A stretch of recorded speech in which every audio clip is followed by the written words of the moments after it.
오늘 본문은 바울을 죽이려는 음모와 그리고 바울의 도피에 대한 말씀입니다. 산헤드린 공회에서 아무런 결론을 내리지 못하자 강성한 유대인들은 맹세를 하고 결사대를 조직하여 바울을 죽이기 위한 음모를 꾸미게 됩니다. 그리고 그 계획을 대제사장과 백성의 장로들과 공모하게 됩니다.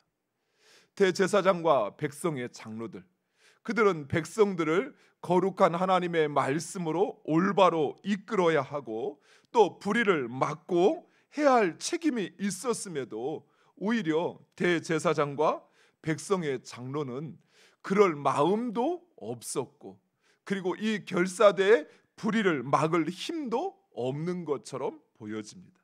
오히려 음모자들의 그 수하가 되어 바울을 유인하기로 합니다. 악한 일은 항상 이런 방식으로 진행되는 것 같습니다.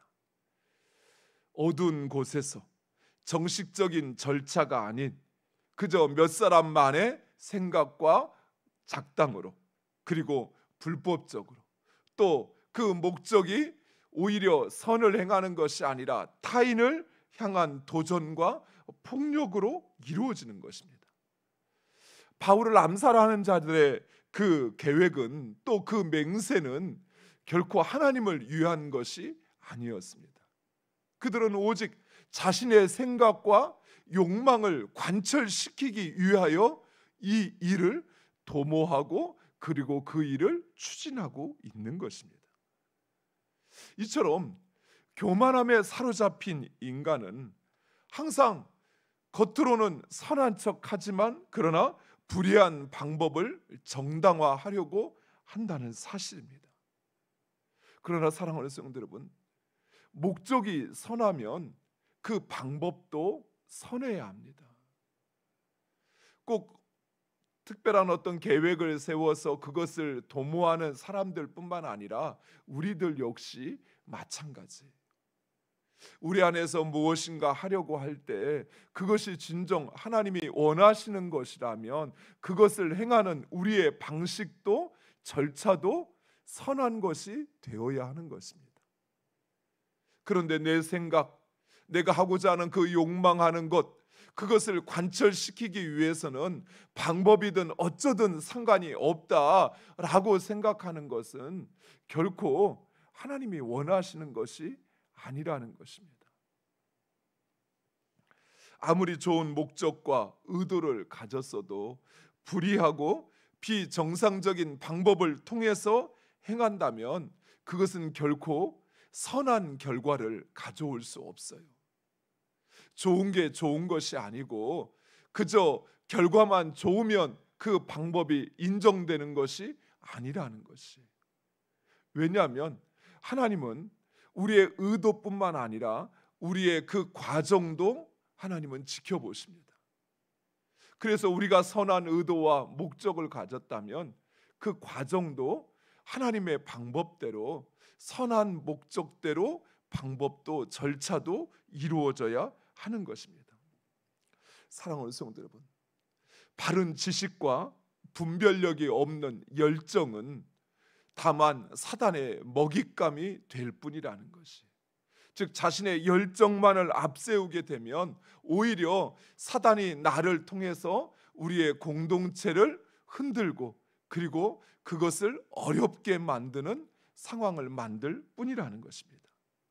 그래서 우리는 바른 지식과 분별력을 구해야 합니다. 어떤 일이 내 앞에 또는 내 마음 가운데 그 일을 하고자 하는 생각이 떠오를 때, 그럴 때 그것이 하나님께서 나에게 주시는 것인지 아니면 사단이 나로 충동질하는 것인지를 분별할 수 있어야 돼요. 또 그것을 분별하기 위해서는 하나님의 말씀, 하나님이 어떻게 일하시고 하나님의 그 일을 통해서 이루시고자 하시는 것이 무엇인지라고 하는 하나님의 말씀을 알아야 합니다. 하나님의 말씀을 통해서 하나님의 뜻을 알고 그리고 해야 할 것과 하지 말아야 할 것을 분별해야 한다는 것이. 이처럼 40명의 결사대와 그리고 대제사장과 장로들은 바울을 죽이기 위한 음모를 도모하게 됩니다. 그러나 인간의 지략은 하나님의 지혜와 계획을 결코 이길 수 없습니다. 바울을 로마로 보내기로 한 하나님의 그 계획을 이러한 결사대와 그리고 대제사장과 장로들의 음모가 결코 막지 못한다는 사실입니다. 오히려 이러한 음모는 바울을 로마로 보내는 그 과정을 만들 뿐이라는 것입니다. 유대인들의 이 음모를 바울의 조카 생질이 알게 됩니다. 그리고 그 사실을 바울에게 전하자 바울은 그 조카를 천부장에게 보내 유대인의 음모를 전하게 됩니다. 행여 이러한 바울의 조치를 우리는 인간적인 것이다, 인간적으로 생각해서 행하는 것이다 라고 생각할 수 있습니다. 즉 먼저 기도하고 그리고 하나님께 모든 것을 맡겨야 하는데 그러지 않고 사람의 도움을 의지한다라고 생각할 수 있습니다. 물론 바울은 하나님을 전적으로 신뢰했습니다. 그러나 바울은 주변 사람들의 도움을 거절하거나 외면하지 않았습니다. 왜냐하면 하나님은 그들을 통해서도 일하시기 때문입니다. 많은 사람들이 하나님께 기도하고 그리고 정작 하나님께서 하나님의 사람들을 보내서 내 삶 가운데 일하시는데 아니 나는 당신 도움 필요 없어, 하나님께서 하실 거야 하며 자신의 기대, 자신의 바램만을 중심에 놓는 사람들이 있습니다. 사랑하는 성도 여러분, 하나님은 우리 주변의 사람들을 통해서 우리에게 일하시고 역사하시기를 원하십니다. 어떤 성도들은 중병에 걸렸는데 하나님께 기도하여 하나님께서 낫게 하실 것이니 나는 약도 먹지 않고 병원에도 가지 않을 것이다 라고 하는 분이 있습니다. 실제로 제가 아는 분은 아닌데 제가 누군가 이렇게 이야기를 들었는데 그분이 그렇게 하셨다고 그러더라고요. 암에 걸렸는데 자신은 하나님께서 낫게 하실 거니까 그러니까 자녀는 치료를 받지 않겠다 해서 그래서 이렇게 기도원에 가고 또는 그런 치료하는 곳에 그런 치료, 그러니까 의학적인 치료가 아니라 그런 치료를 하는 곳에 가서 기도하는 이런 선택을 하신 분이 있는데 이것은 믿음이 좋은 것이 아니라 잘못된 믿음입니다. 물론 하나님은 우리에게 특별한 은총도 베푸십니다. 즉 기적과 같은 일, 이적을 우리의 삶 가운데 행하기도 하십니다. 그러나 하나님은 우리에게 주신 일반 은총을 통해서도 일하신다는 사실을 우리는 분명히 인정해야 합니다. 즉 햇빛과 비를 주시어서 우리로 농사를 짓게 하시고 그리고 우리를 먹이시는 것처럼 하나님께서는 의사와 인간의 지식과 또 그 기술을 허락하신 것처럼 의사와 약물을 통해서도 우리를 치료하시고 회복케 하시는 것입니다.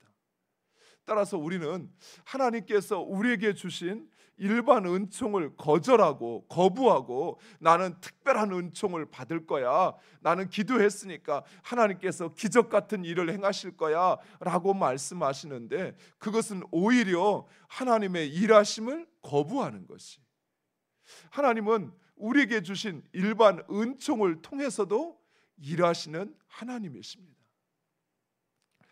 유대인의 음모를 듣게 된 이 천부장은 바울을 안전하게 호송하기 위한 조치를 신속하게 취합니다.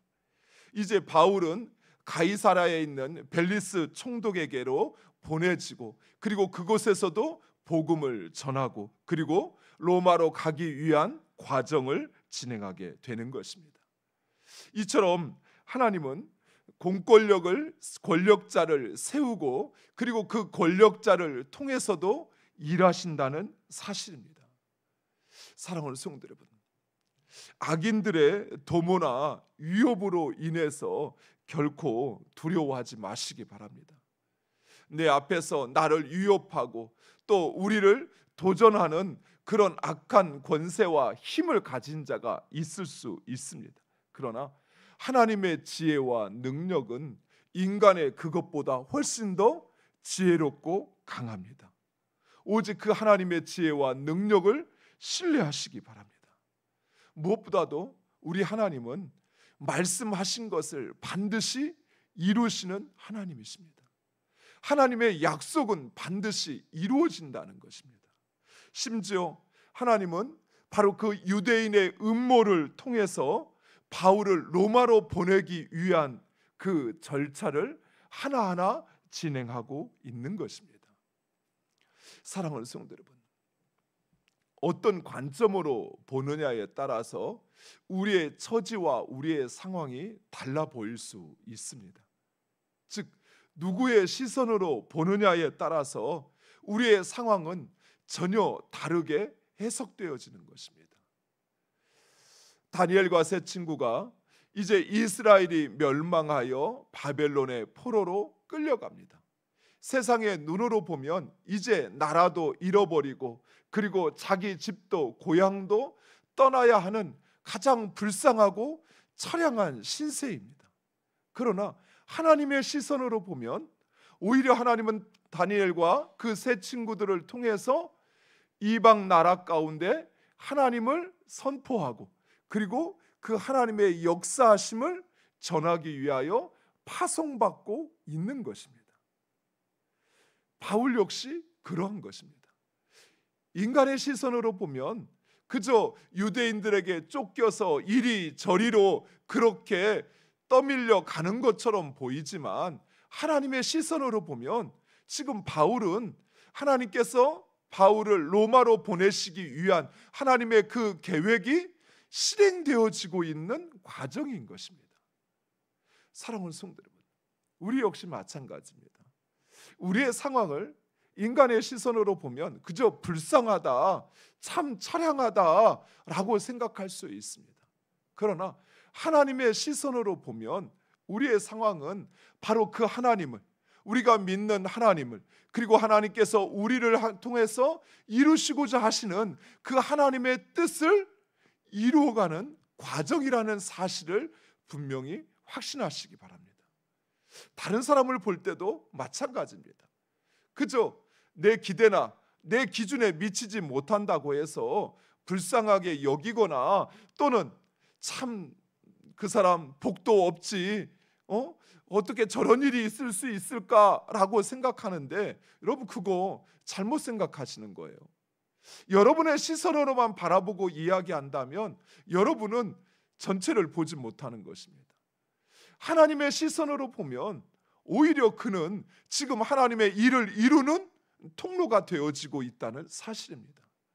하나님께서 오히려 그의 삶 가운데 일하시기 시작하셔서 하나님은 그 일을 이루실 때까지 결코 멈추지 않는다는 것입니다. 물론 하나님의 시선으로 바라본다는 것은 결코 쉽지 않습니다. 왜요?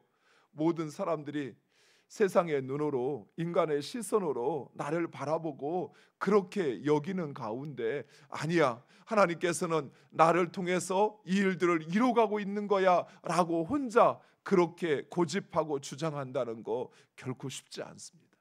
그러나 사랑하는 성도 여러분, 우리가 하나님의 말씀을 통해서 하나님의 일하심을 분명히 확신한다면 결코 세상의 위협과 도전을 두려워하지 마시기 바랍니다. 세상에 바라보는 시선이 아니라 하나님의 시선으로 여러분을 바라보시기를 간절히 축원드립니다. 그리하면 내 앞에 있는 나를 죽이기 위하여 쳐들어온 아람 군대가 아니라 나를 둘러싸고 있는 하나님이 보내신 천군 천사들을 보게 될 것입니다. 하나님께서 우리를 지키고 계십니다. 우리와 함께 하실 뿐만 아니라 우리의 삶의 그 한 걸음 한 걸음 하나님께서 인도하심을 믿으시기 바랍니다. 두려워하지 마시고 그 하나님께서 나의 삶 가운데 시작하신 일을 이루어가심을 믿고 끝까지 하나님 의지하고 순종하는 여러분 되시기를 축원드립니다. 기도하겠습니다. 아버지 하나님, 감사합니다.